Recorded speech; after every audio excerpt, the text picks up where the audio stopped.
Fantastic. 3, 2, 1.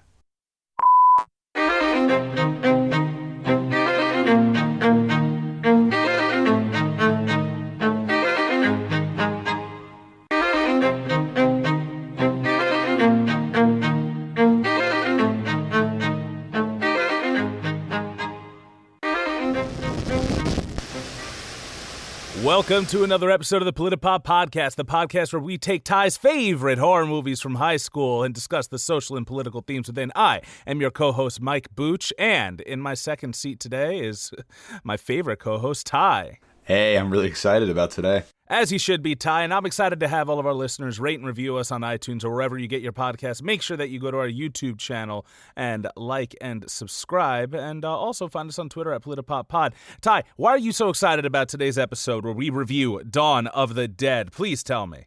Well, Dawn of the Dead, the original by George Romero from 1978. It is the film that kind of inspired me to go to film school. I found it just amazing and incredible for what he could accomplish with such a low budget, telling, social commentary over a horror film, which obviously is common, but being a youngin', I didn't really understand that. And it was one of the first films I saw a little bit of that, as with Night of the Living Dead as well. And I just love zombies growing up. I think all my friends did. We were all obsessed with it. It was a really popular time for zombies. And Dawn of the Dead is the one that kind of really made zombies special, right? That was the one that set the tone for The Walking Dead and so many other projects to come. And it's just a really good film. He accomplished quite a bit. So I'm just pumped to be talking about a film that inspired me and I'm sure inspired generations of filmmakers. You're too close to the case, Ty. I'm kicking you off of it. Damn it! I brought in a special by the books co-host who has no relation to Dawn of the Dead or any Romero film, so they can approach this with an unbiased eye. Okay. No, I have you. And while this is the last horror movie that we're reviewing this month for the Politipop Spookcast, it is far from the last horror movie that I'll be watching this month. I have been going through a bunch of them individually on my own, just on my own time, because 'tis the season, like I said. And one thing I've noticed is that I miss practical effects. Yes.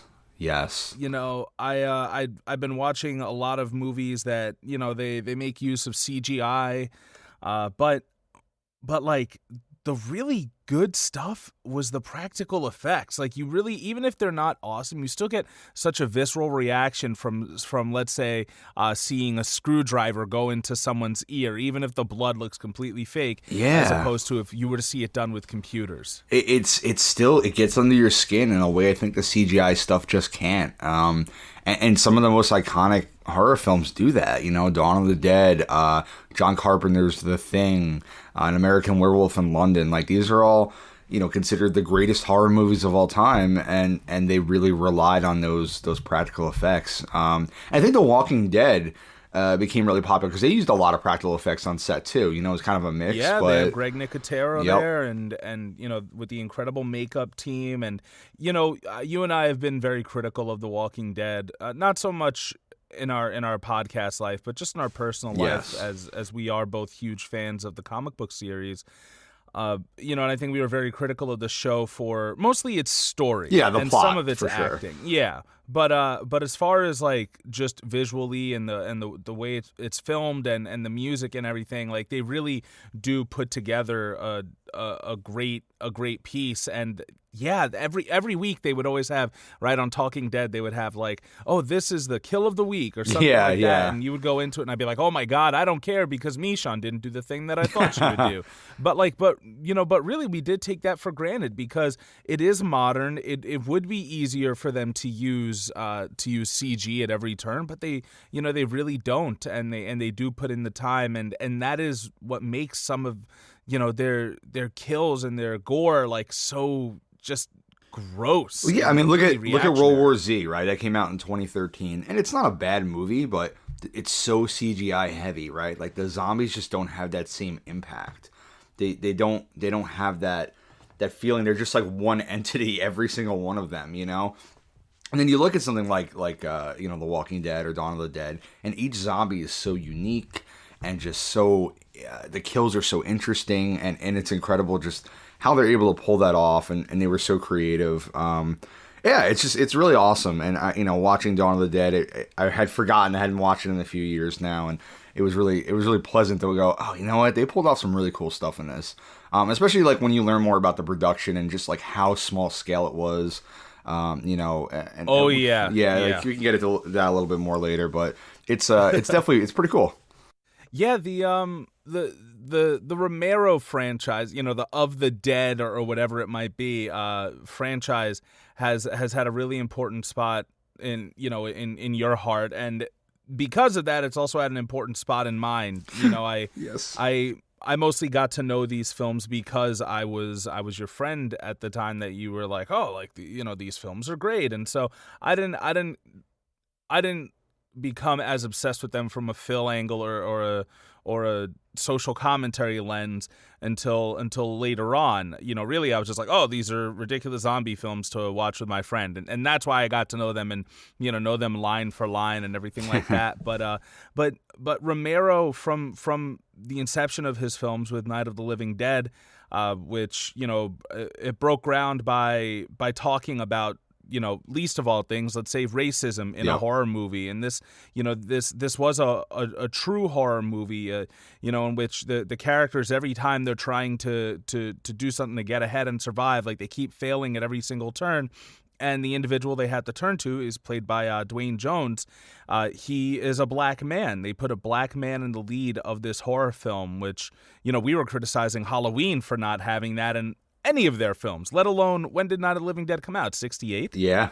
I mean, that's pretty incredible. I mean, that film literally created the modern zombie. They were always considered like voodoo creatures before that. Like, that was the first time they really were like flesh-eating monsters. So, Romero is obviously the father of zombies. But his social commentary in that film was so important, and we could have done a whole episode on that too. He really understood, I think, the new generation kind of coming in and taking over the old generation. That was something that was a big part of that message. And like you mentioned, having a black main character play Ben. And what's funny is I was watching Document of the Dead, which was a documentary that was made during Dawn of the Dead. And while he was being interviewed, they asked him like, "Oh, it's interesting that you have a black main character in both Night and Dawn." And he said, "Well, to be honest, when I was making Night, it was mainly my friends. It was so low budget. It was even more low budget than Dawn. And the actor who played Ben, I believe he said his name is Dwayne. He was his best actor friend. So he put him in that role, and then he rewrote the script. Yeah, but then he rewrote the script because he was a black man, because he wanted to reflect that, since they were doing it, and not just gloss over it. But he was very honest about it. He's like, yeah, he was the best actor friend I had. But he decided that it could be an important part of the story, so we reworked the script. I think And I think that says a lot too, just about who he is as a creator. That he actually had people of color within his immediate social circle. Yeah, I thought that was interesting. Yeah. Yeah. For all we know, Dwayne Jones could have been his only black friend at all. And also happened to be it also happened to be an actor. I can't speak on that. But it is very, before the word was there, woke. I think it was a very effective and conscious decision to start rewriting the script based on who was cast in that role, because it could have been easy for him to be like, oh, this just happens to be a black guy, but no, he's, as we've mentioned in how many episodes thus far, that if your character is black, they inherently have race as part of their story. Yes. They just do. If it takes place in the United States, especially, that's how it has to be. And we're talking 68. I mean, there's it's a lot going on. So yeah, bold. And he also puts a spotlight on women. I don't always think he writes women perfectly. They're a little damselly in distress, but he does make sure to the protagonist always is either a black man or a woman, which I think is interesting. You see it in Night, you see it in Dawn, you see it in Day. It is, it's very interesting that he does that. I can't say as to whether or not that's intentional. I'm sure it is, more than likely, right? But I think it is interesting to take individuals who, in our regular society, and I use the term regular very loosely, but in our regular society, those are the individuals who are marginalized, or the individuals who are more likely to be victims. And so to make them the heroes of this world where the structures that are no longer that are keeping them down normally have been collapsed, right? Yeah. It is interesting to see how they thrive in this survivor environments. Right. So I think we're gonna go back and forth between Dawn and Night of the Living Dead, and I'll also make more than a few references to Dawn of the Dead 2004, which was the remake and directorial debut by Zack Snyder. A very good remake too. I think a lot of horror Yes. movie remakes are terrible, and that's probably one of the better ones. Even if the messages of the original aren't quite as strong, it's still a good remake. Yeah. So. And then, of course, we also have Land of the Dead, Day of the Dead, and maybe we'll do those later on. Hopefully there will be a few more Halloween seasons to come for us, at the very least. But these movies, George Romero has stated, are very much about consumerism. And I remember when I first watched these films, I did not get it. Other than the first Dawn of the Dead being like, it's in a mall. And I was like, okay, that's a place for it to take place. But also, I mentioned before how when I used to watch films, I never really noticed these themes. As a matter of fact, you know what's coming in? So between the hours of 3 o'clock and 11 p.m., there's going to be a spoiler warning in full effect. It's going to be coming in with a cold front, so just be aware of that. You might want to bring a jacket with you. The spoiler alert is in full effect. There will be detailed plot spoilers coming in very soon. So get an umbrella up. Ty, give us the plot. Dawn of the Dead, following an ever-growing epidemic of zombies that have risen from the dead. 2 Philadelphia SWAT team members, a traffic reporter, and his television executive girlfriend seek refuge in a secluded shopping mall. I do find it funny that it's like zombies that have risen from the dead. I like that. Yeah. They had. I guess back then they had to put that, because people. Well, yeah, because like you said, the same. The original zombie was a voodoo zombie, and it was more mind control at that. These are undead cannibalistic zombies, which is why you very appropriately said that George A. Romero is the father of the modern day zombie. Which is funny because he created it in '68, and we still consider them the modern day zombies. Interesting, right? Also, I think we can't talk about the effect that it's had just on our lives without talking about the effect it's had on pop culture as a whole. Like, every zombie you have in every movie now is a cannibalistic undead zombie because of that. Yep. In every video game, we talk about Resident Evil. Their zombies were also cannibal zombies. They do end up having mutants and stuff later on. But the core concept of it, and it's just... Yeah, like you said, it wasn't just us. We made a couple zombie movies because of this film, and I think a lot of people have been influenced. Filmmakers have been influenced. Tom Savini, who did the makeup and the special effects and the stunt work and all that on Dawn of the Dead. He has worked on countless horror projects. Has directed his own stuff. Has acted in a lot of projects. So even just his effects from this film you can see in so many other projects. So it's pretty cool. Oh yeah, Tom Savini is all throughout the Friday the 13th franchise. Yep. I'd have to say that if you were George Romero, I think I would be your Tom Savini. I agree. I feel like for sure. I feel like that's pretty accurate. Just because I end up doing everything like in ridiculous areas that I have no place knowing. Yeah. You're like, I'll do a zombie stunt. Sure, why not? Yeah, whatever. I could paint someone's face for a zombie. Let's do it. Sure, why not? Actually, can I follow off on that face paint comment just by talking about how so everybody has the exact same face paint as a zombie in this movie, with a few exceptions, but it seems like most of them, Romero said in the commentary it was supposed to be gray. Yeah, but it came up most blue of the time. Yeah, they all looked very blue, and that right there might take you out of it if you're going back from modern day zombies and what they look like, but I think it is very effective, and I'm not sure if this is meant to be that way or not, but I think it's very effective to have the hordes of the undead be all the same color, kind of like when we all die. And this isn't really about being dead either, right? While the vessel for this theme might be dead people, zombies, it really is about just becoming slaves to consumerism, to the point that, even when you die, you're gonna end up going shopping. Like, that's the one evergreen thing. And we see this horde of zombies also in the projects at the beginning. They're taking, there's a SWAT team taking them on. It is interesting that there really isn't, I mean, the majority of the people in the projects are people of African descent, but there doesn't seem to be like a black, a white, or anything. It's just everyone is the same color. They all stand on the same ground when met with the same threat. Yeah, no, that's an interesting observation. And he literally goes into race during that scene too, right? He has that police officer, Wooly, I think his name is, who's just like the most, excuse me, the most over the top, like, racist cop you can imagine, right? He's dropping slurs, he's like blowing people's heads off, like, he is like, just killing people left. He's literally busting down doors and like murdering people. But unlike with real life, multiple weapons. Yeah, but unlike real life, two police officers actually step in to stop him, which are two of our protagonists, Roger and Peter.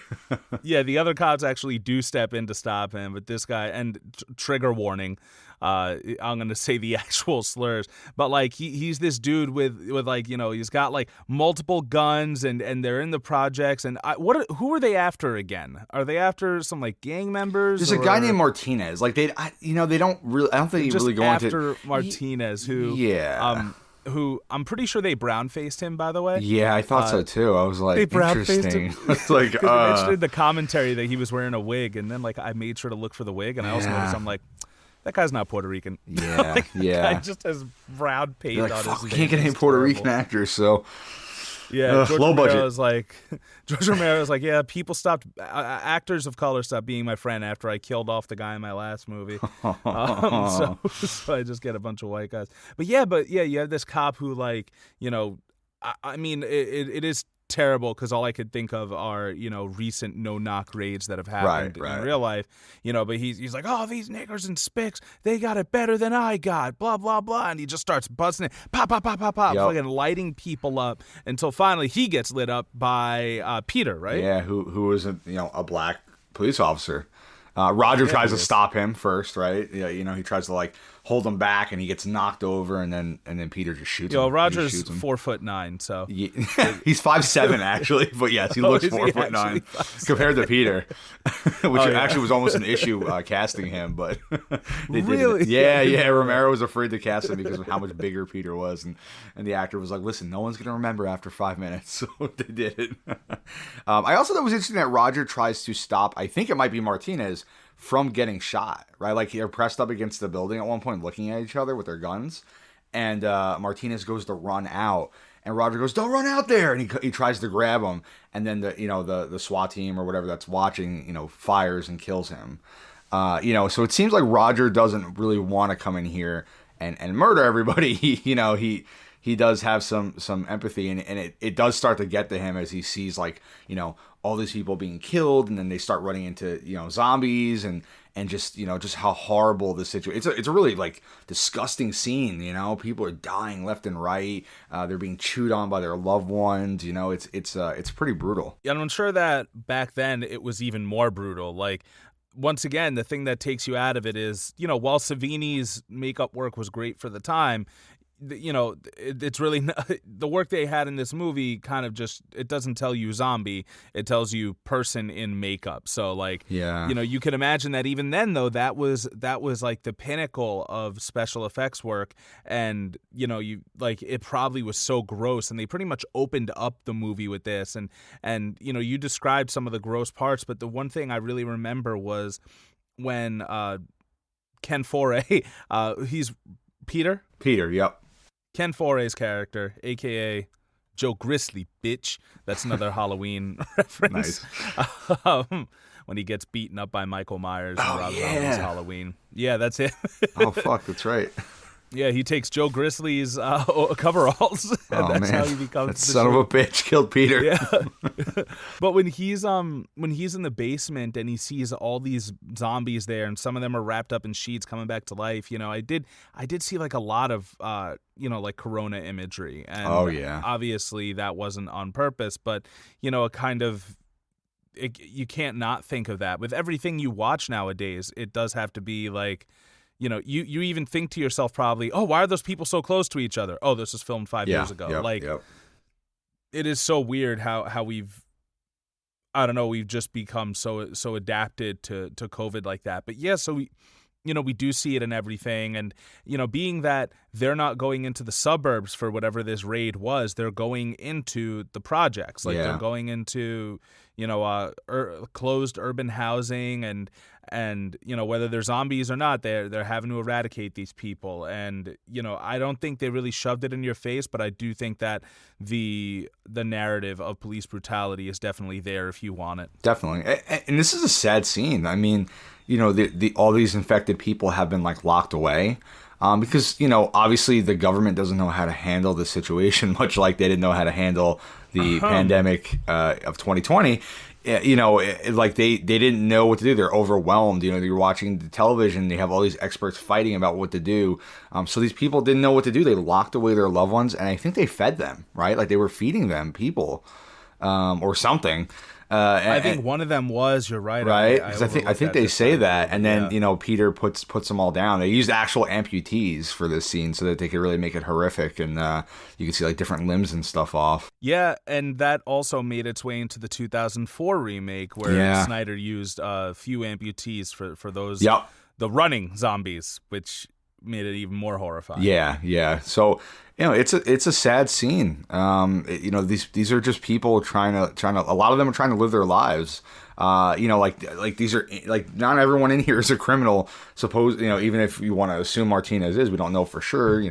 We just that the police are saying that, but they're literally busting down their doors, and killing them and unleashing their dead on them. And we see a woman rush into the arms of what may be her lover or maybe even someone else in her family, and then he starts biting her neck and eating her, and it's a very sad scene. And then there's like a priest that shows up right when Peter and Roger kind of meet up down in the basement, and I think he says something like along the lines of we must stop the killing or we'll lose the war. So there's definitely like an anti-violence message, as violent as this film is. I think there is an anti-violence message to the film, to Romero's movies. And, he wanted to make this like almost like a comic book, so it's over the top, but still deliver his message, in a powerful way. And throughout the film, we see just violence and violence and violence and people losing their way. And I think it goes to show like we're kind of our own worst enemy, which is something that's mimicked in zombie movies, I think, a lot, especially The Walking Dead and stuff. That we are the Walking Dead kind of the idea that we're truly the monsters in the end.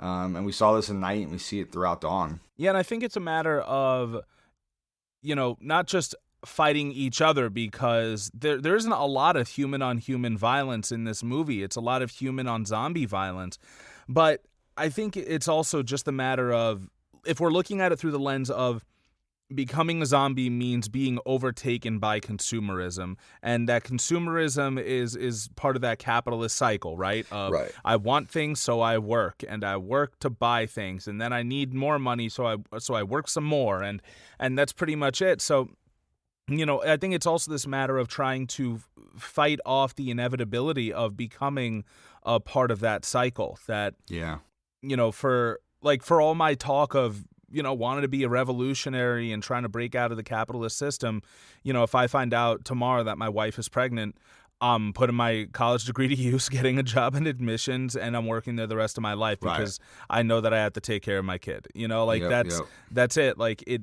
It is always kind of just at your door, and they make it a point to show the characters. They show Fran and Steven and Peter and Roger after they finally get the mall cleared and everything, trying to live normal lives or even extravagant lives that they never got the chance to live before everything went to hell. But it just shows you that while they may appear happy, there's these constant juxtapositions of shots outside where death is right at their door. Yep. That, that consumerism, that capitalism is always at your door, and it's ready to take you down if you become a slave to it. Let's say, you know what? Because I personally, I love retail therapy, and I know that's part of me growing up the way that I grew up. Yeah. Yep. But not even just like going to buy things, but this is also kind of like credit card debt, right? Because, you may want something, and so you get money loaned to you so you can afford it, and then you're stuck in a cycle of debt that ruins people's lives. I mean, and in the end, it doesn't bring them happiness, right? I think there's a point where they're all just sitting there looking depressed, and Fran says, what have we done to ourselves? And all these things that they have just can't actually bring them happiness. They're still they're still lonely. They're still isolated. They're still stuck in a reminder of the world that is falling apart around them. And I thought that was kind of an interesting thought as you see them just getting, more and more depressed. Because while the mall seems somewhat safe, they didn't choose the safest option, right? I think they had a plan. They were going to go to Canada or something to be safer, and they chose to stay here. And because of that, several of the members of this group die. And you have to wonder, maybe if they had stuck with the original plan and found, a less comfortable but safer spot, they'd all be alive at the end. So it's definitely something there. I never thought of that point, but that is really something to think about now that you put it out there. Like, did they just go to the mall? And I think the answer is yes. Did they go to the mall out of the same reason those zombies allegedly went to the mall? Yep. Because it was part of their routine. And it is noted. You'll see a couple of videos linked in the show notes and sources for the episode. But one of them, I believe, is by Eyebrow Media, and they mention that those who were obsessed with the mall, because of the comfort it provided and all the resources, and I don't mean survival resources, I mean like extravagant resources that it provided. The people who were obsessed with the mall ended up becoming a part of the mall. You have Roger and Steven, right? And they ended up just becoming victims of it. I also want to note how it seems like our main characters have also kind of become one percenters in a way. Yeah. They got theirs, made sure that nobody else could get it. They locked down the mall. They have so much money that it means nothing to them. However, in this world, money literally does mean nothing. And yet they still want it, right? We see yes. we see Peter and Steven like taking pictures with it, or looking at the camera and smiling, and then later on Just when the mall's case. raided, the biker gang takes a bunch of money too. It's like the world is literally, it's ending, and then they still take the time to go and get money. Yeah, I mean we're so stuck in our indoctrination of like, this is what'll help, and they're clinging on to remnants of the old world to bring into the new world, which we discussed in our Fury Road episode. Yeah. Doesn't work. It's not constructive to a progressive environment. Right. I also think it's interesting that in becoming those one percenters, they kind of ignore the plight of all of the zombies outside. And I know that sounds weird to say, but let's say those zombies aren't zombies, but they are people who are caught in that capitalistic cycle. They are the working class, for lack of a better term. They are, those who are just toiling away, the cogs of society, so that way those many levels above them can continue to make more money and more profit from the toiling of the working class. I do think that says something as well, that they're pretty much indifferent, like if you really wanted to be safe, and I'm not sure that, from a zombie survival standpoint, this is what we would do or not, but you might want to make sure all of the zombies around the area are dead, not just the ones that make you uncomfortable. Especially when they have bucket loads of ammo, right? There's a gun store. Oh, yeah. They have more ammo than they know what to do with. And yet they don't try to clear it out. And there are quite a few zombies out there, but yeah, like they want to ignore it, right? I think Peter says like, oh, they'll go away. And like they think that if they just don't pay attention to them, then they won't have to worry about the problem. They want to run away from the issue.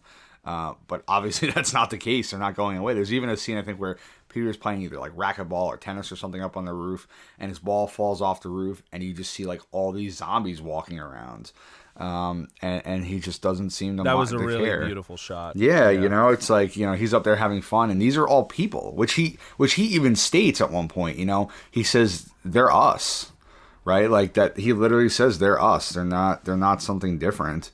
They're people, and to become so numb to the idea that these are all literally people that have been killed or have come back to life. It's sad, and Peter has some great lines in the mall about these people. He says why they come here. It's some kind of instinct, memory. It's an important place in their lives. Like, can you imagine that in death the most important place you can think to go to is the mall? I mean, think like that's absolutely. It's kind of horrifying, right? Like I would be so upset if I knew that's what I would do. If that's the most important thing I could think of to do is go to the mall. That just shows like, wow, where are our priorities in life? That even in death, this is what draws us to these places. Well, you remember the happiness of a Saturday or Sunday morning, dude. Going to Roosevelt Field, going to Sunrise Yeah, of Mall course. with your family and everything. Like, even if I only got one thing, because it's probably all we could really afford back then. Yeah. It was just amazing to go and to be there, and there is this sort of euphoria. Yes. And it's the same thing of nowadays going to Amazon or eBay or something, like when you're feeling down and I can't control anything. You know what I can control? I'm going to have this item delivered to me on this date by this person because I have money and I can control that. And Yep. It's true. It's very. I was in New Hampshire over the weekend, and we got lunch there, and then there's like all these old stores. Like there's like an old like video records store that has like DVDs and Blu-rays and games and stuff, and like a board game store. And we went into them, and I bought a couple of movies, and like it was like so much fun. I had so much fun, and then looking back, I'm like, what did I really do? I went shopping. You know what I mean? Like, why was that such a fun time? It definitely. And I think it goes down to, like you said, to memories of your childhood and stuff too, though. Like, I have fond memories of going to stores like that when I was a kid, and finding things that you wanted to buy, and a movie that you really wanted to add to your collection. Like, I was a big movie collection guy. Like, I have so many DVDs and Blu-rays, more than I know what to do with, And that was like my big thing growing up. I was like, I gotta have this, gotta add it to my collection, And there's like, I have movies that are still sealed. And I look back at it and I'm just like, why? Like, why did I need to have that? But that's kind of the world that we're raised in, Like, you got to have it before it's gone, before someone else can get to it. Which we saw when COVID started, right? Yep. Like, everybody was trying to get theirs, get as much hand sanitizer and toilet paper as you can. Yeah. But, fuck everybody else. And, it's so funny how... And this, I don't know if we've discussed privately or on the podcast, but like how so many of the creators we loved growing up, it turns out that they're fucking communists. Like, yeah.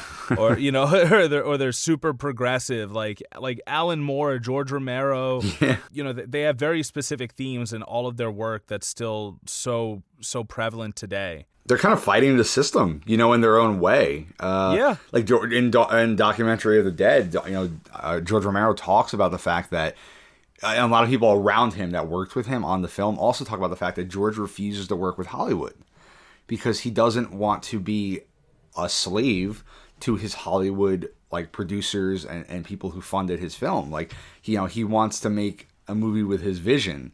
And they really discuss that in the documentary about how, if you go to Hollywood and you work for someone, he says, I'd love to make a big movie like a Batman film, but I want to make my Batman film, not the film that they tell me to make, So he says that even like trying to get like funding from these smaller, producers, these smaller places, trying to raise $1 million for a movie, which is a lot of money, but not for a film, right? Just trying to get $1 million for a film. They own you. They want to own you. They think that you belong to them now.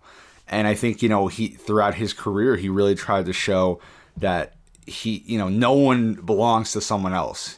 And he was going to make his vision no matter how he had to do it. And everyone on the sets of his films said it was an actual democracy. He never ruled the roost. Like Tom Savini would walk up to him and go, "Hey, what if we have a hardware zombie with a screwdriver on his belt attack Roger, and Roger uses the screwdriver to kill him?"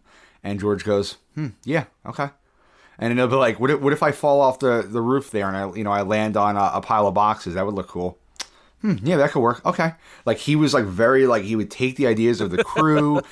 This is what they all said, which is amazing. Which is how you make a great story. Yeah, I think that's great. He might not see stunts or things through the eyes of a makeup artist, and Savini could literally just be like, "Hey, it'd be cool. Yeah, this thing." And and Romero, trusted the other individual to know that it would add to the movie. I think that he was so right in that sentiment of, if you give me money, then you own me. And it's not the matter of he wouldn't accept that money, but normally the people who are giving the money are the ones who own you. Yep. And, it's very Bane-esque from Dark Knight Rises, right? Yeah. And this gives you power over me. Like, and that kind of goes back to what I was talking about with the Halloween movies that, when we reviewed it a couple weeks ago. Mustafa Akkad, rest in peace, he was the financier, the producer for these movies, and the reason why they all had Michael Myers in them, for better or worse, was because he had the money and he said Michael Myers is in this movie. It's a complicated system. Hollywood is as corrupt and consumerism as anything else in this this world. Yeah, people use bullshit movies to launder money and stuff. Yeah. Like, it is very corrupt. There's a lot of nepotism as well. Like people actually change their names to tell you that there isn't nepotism too. Like they won't tell you about how the Sheens and the Estevezes are the same family. Stephen King's son, Joe Hill. He goes by Joe Hill in all of his work. Yes, to differentiate and himself. Luckily, he actually happens to be a good writer. Yeah, he's actually talented, not like his just father. Yes, Stephen King's son. But yeah, there is a lot of politics in that, and and as far as capitalism and consumerism goes, you can't really escape it anywhere you go in society, no matter what sort of profession you're in. Yep. I do want to talk also about how it seems like they were criticizing the zombies for following routine and going to places they remember, but they are also following the same routines. Yeah. And you touched on this already with talking about how, they're grabbing money for no reason. They don't need money. We see that Fran is pregnant and like there's literally no reason to have a kid at this point, but they still want to have a kid. Like, and I think it's just because they want some of that normalcy. They want some of that routine. No matter how terrible it'll be living out the routine, even if you do have the cushion of all of these material items, right?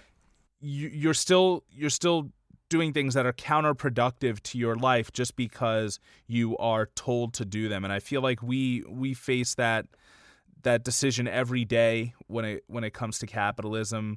And it reminds me of there's a spoiler alert for Westworld season 2. Because I still haven't seen season 3. Same. But in the finale, it turns out that they had been recording all of the behaviors of all the humans and writing books based on them in like the program's library or something. And it turns out that the books for the humans were so much shorter than the books for the AI, for the robots. And it was because robots are actually more likely to go outside of their comfort zone, outside of their programming, than human beings are. And it is so true. Like that's how humans are. Yeah. They're so likely to just keep following the same thing because it keeps them safe. I know I said a lot. Do you have any feelings? Yeah, I mean, what I thought was interesting that Fran seems to be kind of the one who wants to get out of there the most, right? Like, and she she enjoys a little bit. There's a part where she puts makeup on and stuff, and they have nice dinners, but I think she kind of keeps herself in check on like the rest of them and realizes, this isn't the end all be all. I think she literally says the mall's a prison. They're all mesmerized by it. And she refuses Steven's offer of getting engaged, right? He gives her a ring at dinner and she says, "No, not now. We will, but we can't do it now." she wants to learn how to fly the helicopter in case something happens to Steven. And she obviously cares about him. He's the father of her child. Yeah, and she wants to learn how to shoot. Yeah, too. she wants to take care of herself, which is cool because the actress, Galen Ross, actually pushed for a lot of these things that were not in the script, like firing the gun and stuff, which I thought was kind of cool. See? And go her and go Romero for work. Yeah, and he was like, yeah, okay, no. And, but she realizes this just isn't the place they should be. She's the one's like, what about Canada? Like, we should get out of here. Like, she's constantly questioning like why they're here, and everyone else just like don't worry about it. Like, we're safe, which obviously turns out not to be the case, and she was right in the end. And thankfully she did learn how to fly the helicopter because it's their only way out in the end when the mall is eventually overrun by the undead and by this crazy biker gang. And so I thought that was kind of interesting that Fran's the one who constantly brings those things up. And also about her baby, Peter offers to abort the baby is the words he used. But he says it to Steven. He just knows how to do it. Yeah, he knows how to do everything, apparently. But he says it to Steven and not Fran. Oh. Right? Which I was like, that's, wow. Good catch. Yeah, he's like, if you want, I can do it. Totally should have. Yeah, and then, she's listening from the other room. And when Steven comes in and she kind of brings it up, he's like, well, we thought you were asleep.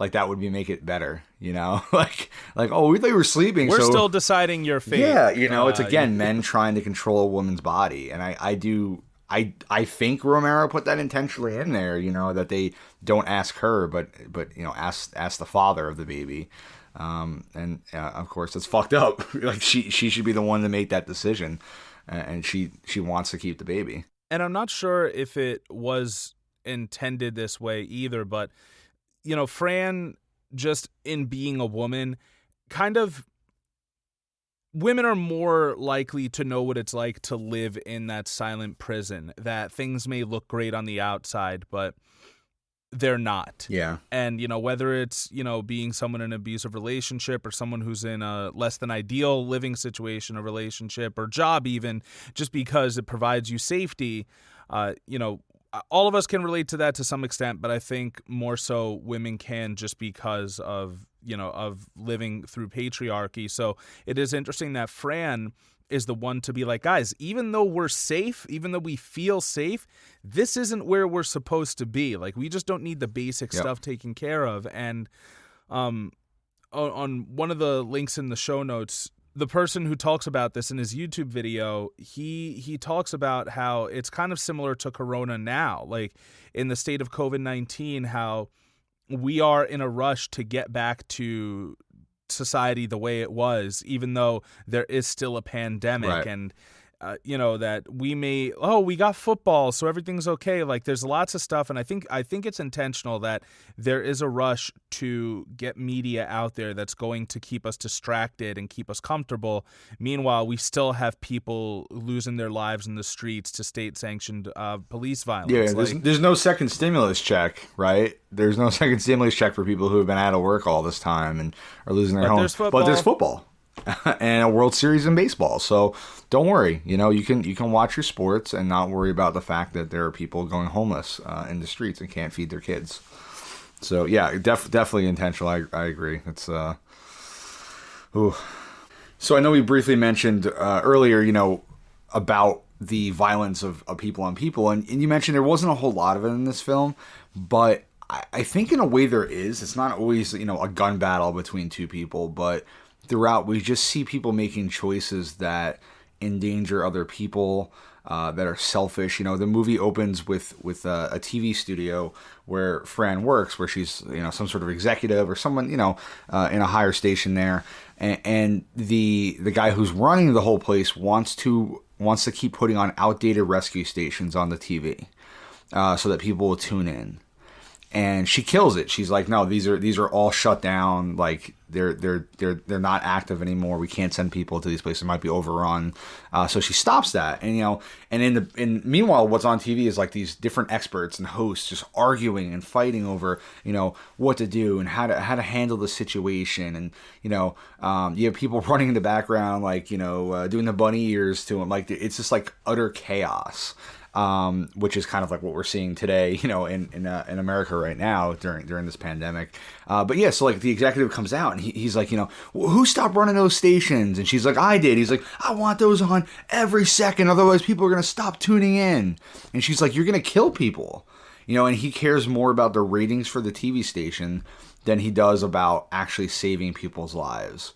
And I thought that was such a like brutal and powerful moment, just kind of open with, and then obviously Steven comes in for and tells Fran that they're gonna leave that night from the helicopter, and she doesn't want to leave at first. And the camera operator next to her says, don't worry, we're gonna be shut down by midnight. The emergency networks are taking over. Our responsibilities are over. And it's just such a it's over. It's all over. We have no control anymore. There's nothing we can do to stop this. And that's why she leaves. And then again, when her and Steven go to get ready to leave, they run into a group of police officers, and it's kind of like this standoff moment, right, where they're not sure if they're going to draw their weapons, they're going to take their stuff, they're arguing over what they're going to take to escape in the police, or they're going to take a boat, but maybe they'll take the helicopter instead. And then Roger and Peter pull up, and they're also police officers, right? So there's like a mutual respect there, and they're able to kind of like talk down the situation. But there's a second there where everybody is just thinking about themselves, and they want to take everything, so they could fight right there. And then I thought it was funny when one of the police officers goes, "Hey, does anyone have a cigarette?" And everyone's like, "Nah, sorry." And they get in the boat, they leave, and then the main characters get in the helicopter and they fly away, and they all start lighting up cigarettes because they all have their own cigarettes. They wouldn't even share that, right? Like they yeah, they even keep that close to themselves. And then when they go to refuel at I guess like a gas station sometime on their way to the mall, or on the way to their trip before deciding to stop at the mall, Peter goes inside, he's investigating. And he finds these two little kid zombies, which is a really sad moment, but he does, he dispatches them, he puts them down. And then another zombie's coming in the doorway, and Steven, tries to shoot it. But Peter's like right behind it, and he almost hits Peter. Peter dives out of the way, and then Roger comes over all cool, collected, knocks the gun out of the way, and then takes a shot. One hit kills the zombie. And this starts like a real big conflict between Peter and Steven. Peter comes over, he puts his gun on him and aims it at Steven and talks about how would you never point a gun at somebody, mister. He's like, doesn't feel so good, does it?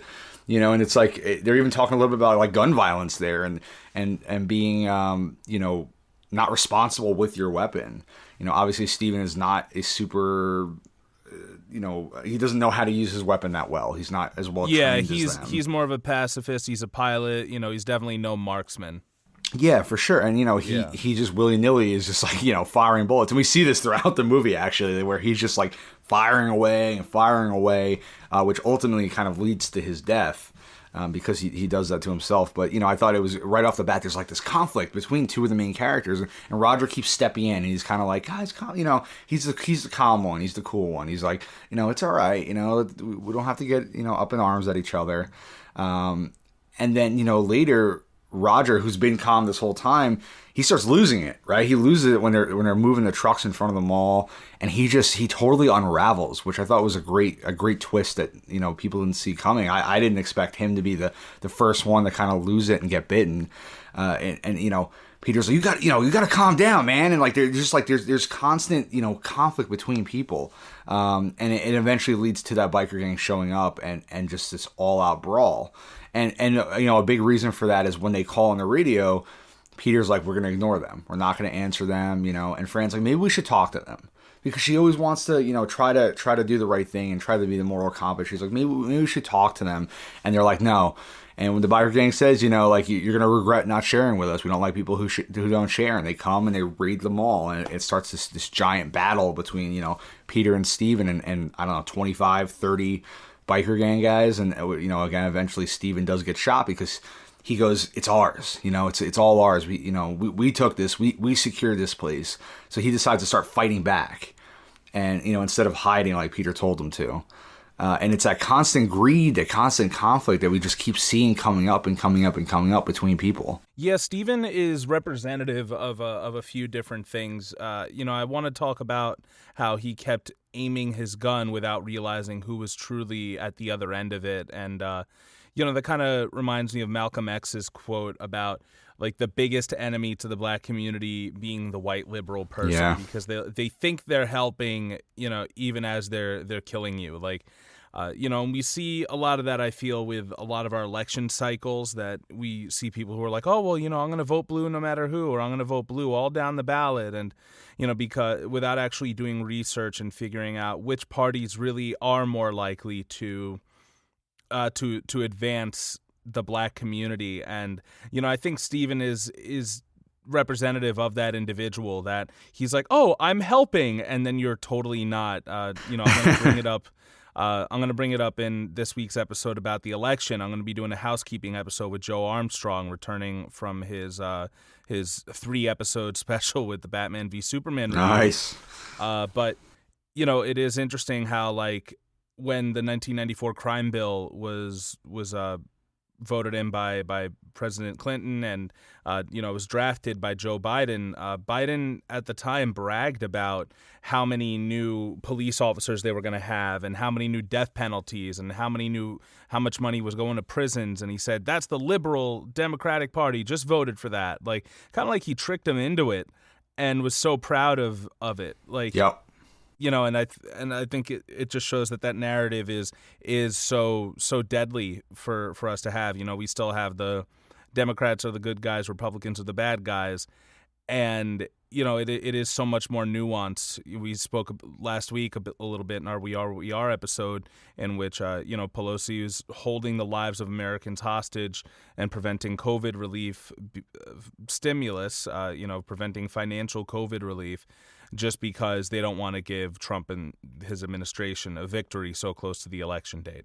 Yeah. Yep. Holding people's lives hostage. It's Yeah, and we see that a lot of this is done for personal gain. Pelosi obviously for the Democratic Party's gain, but in this movie specifically, when we talk about the media willingly sending disinformation to people. But yeah, so I mentioned how misinformation is deadly, but the people who are dispensing it, who are also ready to dispense it until Fran gets in the way and saves God knows how many people with this, they're doing it for the ratings and for their own gain. And there's a lot to dissect with the media and how it's represented in this film. They always have commentators on screen, and like you said, it was complete chaos. One of them was putting bunny ears up to the other, but eventually it gets more ridiculous. And there's people coming on who are doctors and scientists, and they're being told that their opinion's wrong, and then they're calling out the politicians and being like, or what or I don't even think the other guy was a politician. I think he was just like a TV host, a celebrity, and he's like, you're going to trust a celebrity over a scientist, and all that is terribly relevant. The one scientist actually says this is not Republicans versus the Democrats. This is more crucial than another war or economic issues. We are down to the line. Like he's saying this is the extinction of our species. This is not a political debate. Like he's actually saying nuke major cities. He's like, we have to nuke every major city in the U.S. And they're like, that's crazy. He's like, they will never run out of food because they will just keep eating us. As long as we're alive, they'll stay alive. So we have to do the most extreme measure to take them out. And, not saying that's right, but, he is correct in the regard that this is so much more than just a political debate. This is the very extinction of humanity. And yet his opinion we see mirrored in modern day politicians who are all too ready to let your average working class person go back to work and risk themselves in the COVID-19 pandemic just so the economy can get going. Yes.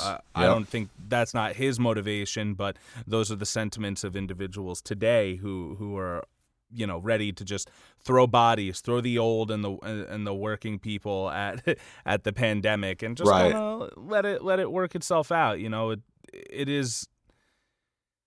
I mean, it's a little more clear. It's a little more clear cut in real life, I think, than it was in the movie. In the movie, that really is, I think, a legitimate choice you have to make when it comes to zombies. Do you nuke the hot spots or not? And in real life, it's just a matter of, well, we can provide financial relief and allow everyone to stay behind doors and get back to life soon, but we won't do that as a country. I want to bring up this other moment in an interview that Romero did, where he was talking about, like, if he were to do a remake of Dawn of the Dead, and how he would have it that the there are security guards all around, but there are still zombies roaming the streets, and would we be okay with that as people, so long as there's still a valet to bring the car around? And that's prevalent in real life, as we're always willing to just make an adjustment and then keep life moving. Like, don't actually take care of the problem, just do something that makes us comfortable with it. And then, there's plexiglass everywhere, so we don't have to worry about it now. Like, that is the American way, and it goes to the 2004 remake, right, where CJ says America always sorts its shit out. Yeah. Like, we're perfectly fine with just living however we have to live, no matter how surreal or inhumane it may actually be. Yeah, agreed. There's a lot of representations of masculinity in the 2004 remake. There's a lot of clashing of testosterone. Yep. There's not much in the original, but I do think that despite Steven being more of a pacifist, he is like a very toxic male. You mentioned it before that he doesn't want to bring his girlfriend into the talks of keeping her child.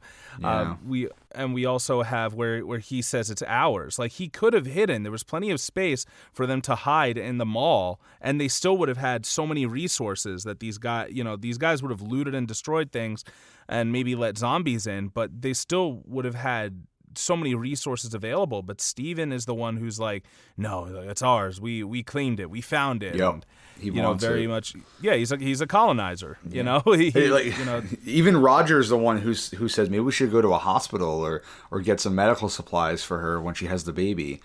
And like Steven, he just doesn't seem to really care. He doesn't seem to think that's a good idea. He wants to stay in the mall. And there's even like that moment where they leave Fran behind to kind of clear out the mall a little bit and get some of the supplies. And a zombie wanders into the stairway and attacks her, and she has no weapon. She's left by herself. She's trying to climb to the roof. And they show up just in the nick of time to save her. I have a great article we'll have in the show notes here, but where they even have the quote for me.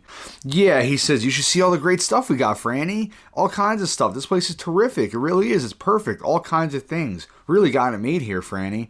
And instead of being like, are you okay? I'm so sorry. Like, that's his first, reaction. That's the first thing he says to her. So, he is definitely ultimately taken over by what they have here, and again, he tries, he gives her a ring. He wants to get engaged, but like, does it really have any meaning? It's a ring he took from a jewelry store downstairs, and does it actually have any meaning to him, or is he just doing it? So I think Steven has a lot of issues. He's always trying to prove himself to be the tough guy, and they tell him to stay behind because obviously Roger and Peter are much better trained. They're much more equipped for the situation. And yet he decides he's going to go, I can't leave those guys down there. And he runs downstairs to be all, macho and heroic. And he winds up almost getting himself killed. He can't even kill this one zombie in the boiler room, right? It's like, oh, the boiler room. He's shooting bullets all, and meanwhile, Roger and Peter have this whole plan. And now there's gunshots going off, and this distracts the zombies from their plan. They're like, and all these zombies start wandering to the stairwell, and it like ultimately almost kills Franny because of that. So, you definitely see a lot of toxic traits from him. I really love that Steven is kind of a beta male too, though. That like it's not the tough, muscly guy who you expect to be the one exhibiting those traits, and I do think that's great. And we still see a lot of that today with our media personalities. We go back to just putting whatever you want on television in order to get ratings. You have like, your Tucker Carlsons, your Ben Shapiro's. I think like the only one who really tried to be super like stereotypically manly was Alex Jones. Yeah. Like, he was the only one. The rest of them are kind of just like, little fucking bitch boys who are willing to, to talk big shit and inspire the Proud Boys. Right. Yep. But not actually, they're sitting on their biscuit, never having to risk it, as I like Daryl it. says in The Office. So you remember the scene with the like the rednecks and like in the National Guard like hunting down zombies in the woods. They're like drinking beer and like partying. It's like, and they see this from the helicopters they're Oh, I flying thought I was over. just watching the news. Sorry. I It didn't feels think like the it, movie right? was on. But I thought that was a really important scene to show. They're like, oh, they're probably enjoying it. I think someone in the helicopter says. I forget which character. And they were, right. They were genuinely enjoying it. They're like, oh shit, I missed. They're like practicing. They're shooting drinking at beers. them. And, yeah, they're blowing up cars. Yeah. Like, these are people. These are formerly people who have come, have risen from the dead, and they're just, they don't care. They're just killing them like it's sport, like it's fun, like, they're going hunting. And it just shows like such a disconnect between, the morality of the situation. They love their violence. And they don't know how close they are to becoming those zombies either. Yeah. I think it's, very similar to how your average middle class American citizen is likely to be indifferent or feel negatively towards an individual who may be suffering from something like poverty or hunger or opioid addiction, and not knowing that this could very well be you. It could very well be in your backyard tomorrow, more so than you think. So, you should really take your compassion that you have for billionaires and start turning it to those who you have more in common with. Right. Than, Right. But yeah, so for some reason, I want to say, what's Tom Savini's name again? I think he's like Blade. Yeah, something Blades. Yeah. Tom Savini's crew kind of reminded me of anti-maskers. I don't know why. Like, he just seemed to be the ones who were like, "Fuck safety," and I could see that. They come on in. They're like throwing pies in zombies' faces. Yeah, they're and making a joke out of it. They just want the regular comforts that they used to have. Not dissimilar from those who were. Let's just let's hold all of our Trump parades and not wear masks, and let's go get brunch, and let's go. We gotta make sure we can get haircuts again and stuff like that. Like those people are the, They're not protesting over their rights. They're protesting over, I want to do fun things again. Yeah, I mean, you hit a nail on the head, I think, with that. They're just not taking it seriously. Like, it's still a game to them. They don't realize the threat that COVID-19, I mean, zombies, bring to them. Yeah. And there's like one guy who sticks his arm like in the blood pressure like analyzer and gets it ripped off by his arm. It's just like, these guys are just totally like not paying attention, but they're enjoying killing the zombies. They're enjoying taking stuff from the mall and owning the libs. Yeah, exactly. Just again, it just shows like the violence and how much they enjoy it. And I mean, I wouldn't say they ultimately fail or are successful. Some of them get killed, some of them get away, they steal some stuff. It's nobody really wins in this situation. No, they don't. Which is, I think, which is what we see, right? Like we're defeating ourselves. Like we're always fighting amongst each other instead of working together for the greater good. Yeah, that's exactly what we see, and something that I've mentioned recently, that for as much as we may, I don't know if I want to use the term hate, for as much as we may despise people who not even have conservative views but are full-on Trumpers, like, those are the people that we do need we do need to be side by side with them when the revolution comes. And there's a lot of realization that has to come into place when that happens. I think you have to realize that these individuals, what they say is, I hate immigrants, but what they really don't like is the people with money who are hiring an undocumented immigrant over them. Like, that's who they should be mad at. Like, there are some people who are legitimately racist. There are a lot of people who are legitimately racist. Don't get me wrong, but I think that those who are more concerned about the economy and the state of jobs and stuff like that, I think it really is a matter of disinformation. Disinformation, that they are intentionally lied to keep them afraid of the have-nots instead of the 1%. Be afraid of the protesters. Don't be afraid of the cops who can bust down your door and kill you with impunity. Be afraid of the the immigrant who's quote unquote like coming to steal your job, and not afraid of the person who's fine with paying you below minimum wage, below living wage. So you have to have two other jobs or something to get by. Yep. Be afraid of all of them, but don't be afraid of the people who are actually keeping you in this cycle. Yeah, it keeps people in line, Why hate the billionaire who's got more money than knows what to do with, Hate the guy working 3 jobs who came here because they were threatened back home, or they're trying to send money to their family. It's just so backwards. It is, and instead of going backwards, our characters, protagonists, decide to move forward at the end of this movie. They get into the helicopter, and they're like, you know what? Fuck this. It's kind of like they're leaving this illusion that they had. Like that mall was kind of the last remnants of the world before, and seeing that there really isn't any value in that and the way the world is now, they leave it. And, it's very powerful, very effective how at the end, Peter just asks Fran, he goes, how much fuel we have? She goes, not much.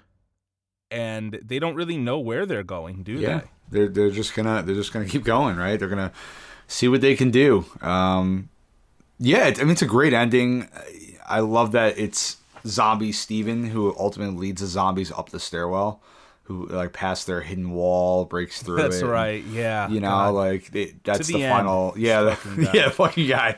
Thanks, Steven. That he ultimately is the one who kind of destroys any chance of reclaiming this place. And Peter's gonna kill himself, right? He wants to stay behind. He's like, I don't want to go. I really don't want to go. He stands there. He puts a gun to his head. And Fran's in the helicopter, like holding out hope that he's gonna come. And the zombies start climbing to the roof, and Peter doesn't come. So she's like, I guess I'm just gonna go. And then he finally goes, you know what? Maybe I got a little more fight left in me. And he has this epic fight where he's like karate chopping, like kicking zombies down. Yeah, you don't want to get the hands of Joe Grizzly. No, man, he don't fuck around. He's a bad man. Like he'll hit you with those. But yeah, so in this ending, was interesting. That originally it was not going to end like this. Peter was going to kill himself. There's even, apparently there was a mold made of Fran's head where she was going to put her head into the helicopter blades. And I think they used that instead in the opening, not the opening scene, but the scene in the apartment complex where the head explodes when it's shot. And I think they wound up using the mold for that so they didn't waste it. But yeah, it was going to be like a really dark ending. And I think it was, if I'm wrong, I apologize, but I believe I read it was George Romero's wife who convinced him to have a more happy ending. I think because Night was so depressing, they decided to give a little more hope at the end of Dawn. So they wound up going with this ending instead. And there's a lot of debate about whether or not they actually shot an alternate ending. Tom Savini says yes. Apparently Romero was quoted in an interview saying yes, but later on he said no, it never happened.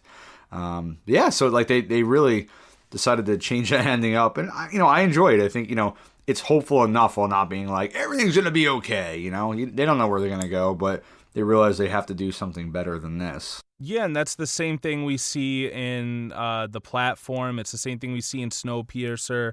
We do see like, all right, like what comes next now that we've broken out of the stranglehold that capitalism has on us. Yeah. What's next? Well, we may not know, but it should be better than what came before. Right. And, I think this does end on a similar note. Well, he plays the preacher on TV in the remake. Yes. Delivering his line, when there's no more room in hell, the dead will walk the earth, which is probably the most iconic line in all of Romero's films, I'd say. Yeah. What do you make of that? I wanted to ask you that because, I don't think Romero's films are particularly religious at all, but he does throw this in there, and it seemed to be a very important line. They used it, I think on the posters and everything, and he never gives an actual explanation for the zombies. So how do you feel about that line? He's paying homage to the origins of zombies because in the original Dawn of the Dead, Peter says that I think it was his aunt or his grandma who used to say that. Yeah. And it's because they practice voodoo. Yep. So he doesn't necessarily make it a religious thing. Right, yeah. But I also think it does bring up an interesting point that, like, maybe humanity has fallen so much, you know what I mean? That, like, that hell is overflowing, right? Like that there's so many bad people now that they literally are walking the earth. And you know, as we see all of this selfishness, this violence, this consumerism, it kind of makes you look at it and go, you know, even if you're not religious, you could believe that, right? That you know, hell itself can't hold all these horrible people anymore, and now, you know, we're all stuck together on Earth. Is that why we have zombified Mitch McConnell right now? Yeah, zombified Mitch McConnell. We have actual zombies. We have actual zombies. But yeah. But in the remake, Zack Snyder makes it a point to make Ken Fore's character kind of an evangelical, preacher on TV. What do they call it? Like a public access pastor, you know, one of those guys.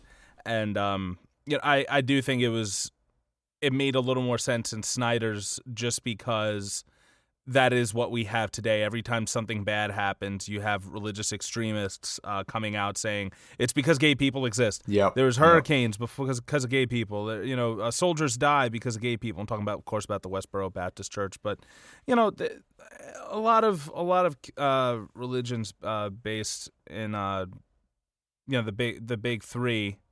The Abrahamic religions, I believe they are, you know, they do have a lot of homophobic undertones. So, you know, they didn't make it a big point of the movie. They just threw it in the 2004 remake, and I thought it made sense because it was, you know, that's the first thing anybody would go to in real life.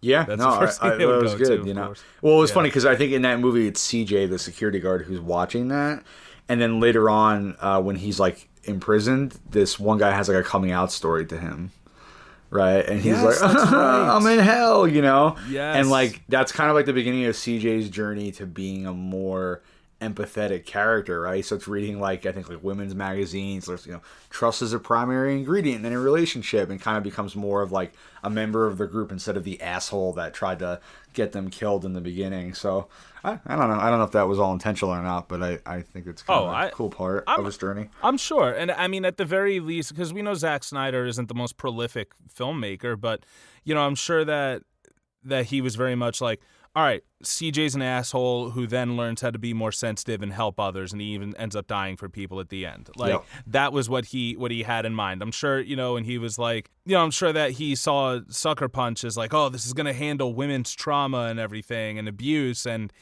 he made it Sucker Punch. But, you know, his heart was in the right place. I'm sure that, you know, Snyder is very much, you know, even he made the 9/11 imagery very specific in Batman v Superman, and ended up making it that Batman was kind of the fucking asshole. He was the bad guy of the movie, and had to see the error of his ways by finding a common ground between himself and the foreigner. So an immigrant. So I definitely think that that Zack Snyder's heart is in the right place. You know, I don't think he was as profound as to be like, let me tell you about CJ's journey to become. Yeah, good. But he was definitely. Yeah, but his movie does, in being that Zack Snyder is such a fucking bro, the Dawn of the Dead remake does have a lot of interesting depictions of masculinity, violence, you know, the use of gun imagery, because, you know, at their most basic form, guns are a representative of you know, of a phallus. Yeah, and you know, I mean, I don't necessarily know if I see them that way, but like I said, I took a couple feminist in film classes in college, and I can assure you that top leading film feminists believe that guns represent penises. So, you know, you'll notice that there was a lot of penis guns in the 2004 one, and fewer penis guns. You know, Steven didn't even know how to use his. Yeah. Oopsies. And they actually did make a penis joke in the original movie too, with the bread. You remember that? No. Steven had like this little loaf of bread, and then like Peter has this huge like loaf of it. Look, right, during right, one of their right. montages, you'll see it. Yes, I know what you're talking montage. about, Like, and they just start laughing and shit. Yeah, it was pretty funny. Yeah, exactly. There's a lot of great like funny moments in this movie, in the original, and like there's a lot of improv. I found out the part where Roger slides down the escalator, that was totally improved. which was such a great little shot. When they're in the trucks outside and they're talking about their height differences, he's like, yeah, I heard it was a midget squadron. He needed someone to look up to. Like, that was all improv by the actors as well. So again, Romero just like really let them kind of do their thing. Like, he had he had a vision, he had his outline, but he was totally open to suggestions. A lot of what they did in the mall was really like on the fly, because they were only able to shoot. It was an operating mall, in Monroeville, and they were only able to shoot like overnight.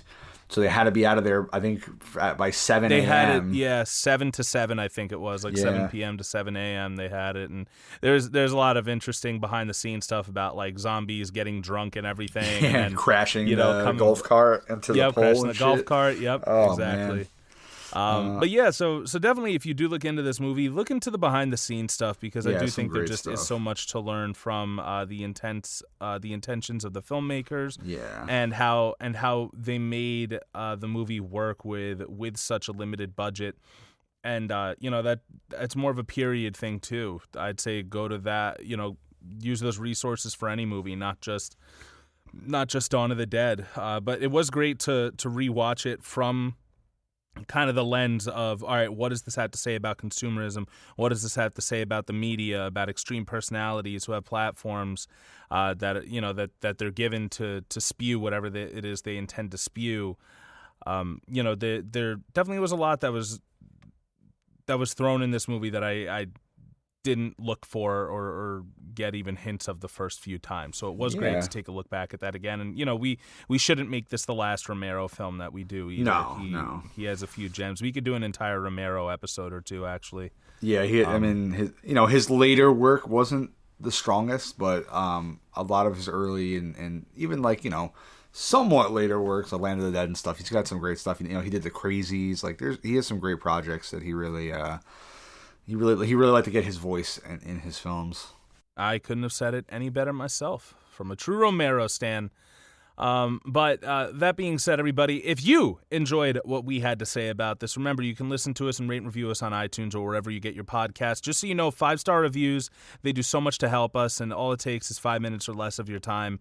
It helps get the podcast out there and helps get us listens, which in turn helps gets us sponsors and everything like that. So it would really help out. If you're listening to this on YouTube, like and subscribe to our channel, share our videos around. You can find us on Twitter at PolitiPopPod, on Instagram at PolitiPopPodcast. You can email us at politipopcast@gmail.com. And don't forget, you can find our show notes and sources at politipoppodcast.wordpress.com. So we're open to interact with you. Remember, last week's episode was done because a listener suggested it and responded to a tweet. So that could be you as well. And Patreon is legitimately happening for real. And there will be a lot more interaction with listeners from that Patreon, through the Patreon exclusively. As a matter of fact. So just keep that in mind. Special thanks to all of you listening at home. We really appreciate it. Keep telling your friends about it. Keep sharing it around. And special thanks to Antonia Chava for logo design. Apparently she's working on an updated one. Ooh. I know. But yeah, this is absolutely awesome, getting to revisit as 31-year-old men, whereas, we used to watch it at 17, 18 just for shits and giggles. So yeah. For cool zombie kills, right? Yeah, exactly, and then just laughing at some of the ridiculous stuff that doesn't hold up, effects-wise and acting-wise, We got this, man. We got it by the ass. We got it by the ass when Steven has the binder and he's smacking that window with it. Oh, my God. Smacking the glass We used door. to laugh so hard at that. Oh, man. Seriously, I still did. That when I goofy saw it. laugh of his. Whew.